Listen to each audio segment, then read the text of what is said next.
Hello YouTube, this is Morgan Airspeed Prime here at my next YouTube video, and this is going to be my next Korra slash Avatar news update video. This one I suppose is more Avatar focused, but there's a little bit of Korra news I want to mention. So I'll just get straight into it. In the summary, there's been a 6-page preview for The Search Part 3, way earlier than anyone expected.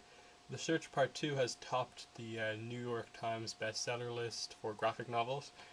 So that's the 5th Avatar book to do so. So The Promise Part 1 started it, and they've all topped it since then. And last but not least, there is a new Book 2 image, which is of Asami and Bolin. So let's get into in-depth analysis of this news. We'll quickly cover the core news, and that's just that Asami and Bolin new image, which you can see here. Now, obviously, I can confirm this is not from the first episode. That's about all you can kind of place this in the series with. Obviously, it seems like Asami and Bolin are going to be together on that side of the story, doing something with business and stuff like that. So something plays a role there, and they're both sad for some reason, and they're also possibly playing up a romance or at least a friendship between these two in book 2. So I think this is an interesting relationship going into book 2, the Asami Bolin relationship. See where it goes. But that's that. If you're wondering about my speculation for the book 2 Spirit release date, obviously if Korra remains on Saturday mornings as it was on in book 1, that means that in September, it's confirmed September, that means the only dates it can air on a Saturday are the 7th, the 14th, the 21st, or the 28th. Now, if I was to really choose one of those, I'd go for the 7th or the 14th. Mainly because with 14 episodes in book 2, that means that if they aired them weekly, on the 7th, the show would end on the 7th of December. If it aired on the 14th, it would end on the 14th of December. Now, I know Nickelodeon don't like to air stuff on in or around Christmas time, so that's why I lean towards the 7th, because then they could have a week break somewhere in the middle of book 2, but still finish the show before Christmas time. So I'm going to lean towards the 7th, though the 14th could be likely as well, but that's just my speculation there. Now, let's get into some of the other comic news. The Search Part 2 has topped the New York Times bestseller list, which, as I said, this has been something that's happening a lot for these books. Every time one of these books comes out, it always tops the New York Times bestseller list. The Promise Part 1, 2, and 3 both did it. The Search Part 1 did it, now the Search Part 2 is done. I believe the Promise hardcover did it as well, so that's excellent for Avatar comics going forward to see that they're selling so well. And especially with some of the figures that we've heard, this is really good news. But last but not least, The Search Part 3. Really early preview, only 6 pages as opposed to the usual 7, but there's some pretty good stuff in here, I think. But yeah, I'm just going to switch to only audio for this section of the video, so I'll just talk as I show you the pages. Okay, so here is page number 1 of the preview. Now, given where it starts and where part 2 ends, I'm going to assume that there's a couple of pages, maybe just 1 or 2, before this page that we start off the preview with, as Aang is clearly underwater here, yet at the end of part 2, he's above water and the Mother of Faces is talking to him, so clearly he tries to say something, Mother of Faces dives under the water, he goes searching for her, and that's where this whole sequence of 6 pages occurs. Now, there's some really nice art, I think, here, because they really get to showcase Team Gurihiru, how good that they are at doing waterbending in this case, underwater. They haven't had a chance really to do underwater stuff that much.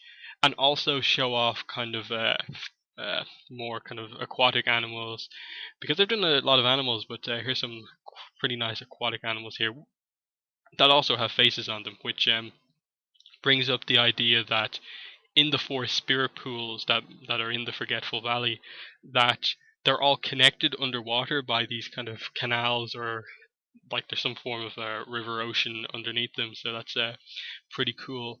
And Aang is really eager going to page 2 to talk to the Mother Faces about the two siblings, Rafa and Misu, who have obviously searched for years to try and get Rafa a new face. And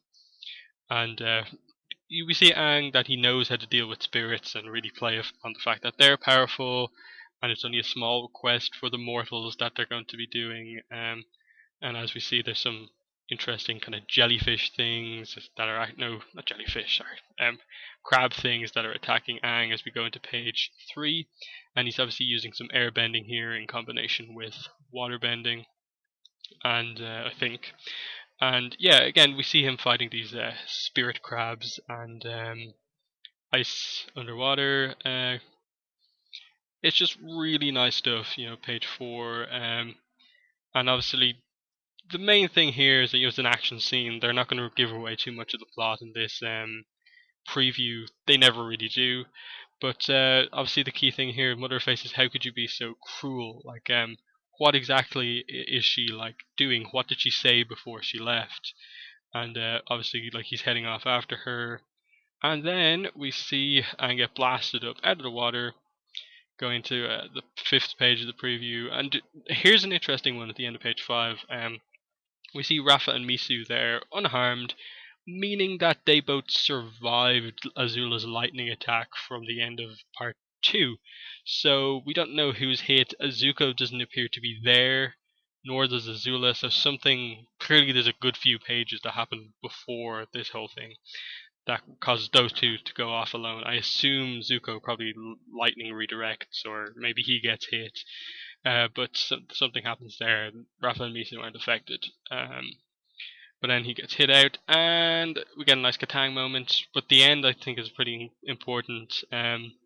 Since the beginning of time, I fashioned faces with great care and deliberation, with all my heart. In each face, I put a piece of my own being. So that's an interesting idea that in some way, like, it's like a gift from the spirits that they in some way become spiritual. So that's very interesting, depending on if we know anyone who she's given faces to and stuff like that, and what the spirit faces are behind her, what her own faces are like, and stuff like more than other stuff. I really want to know kind of some of the more history on her. I assume she maybe explained some stuff before she escapes from Aang, and obviously the page after this is going to be important too. So in that sense, it's a pretty interesting preview.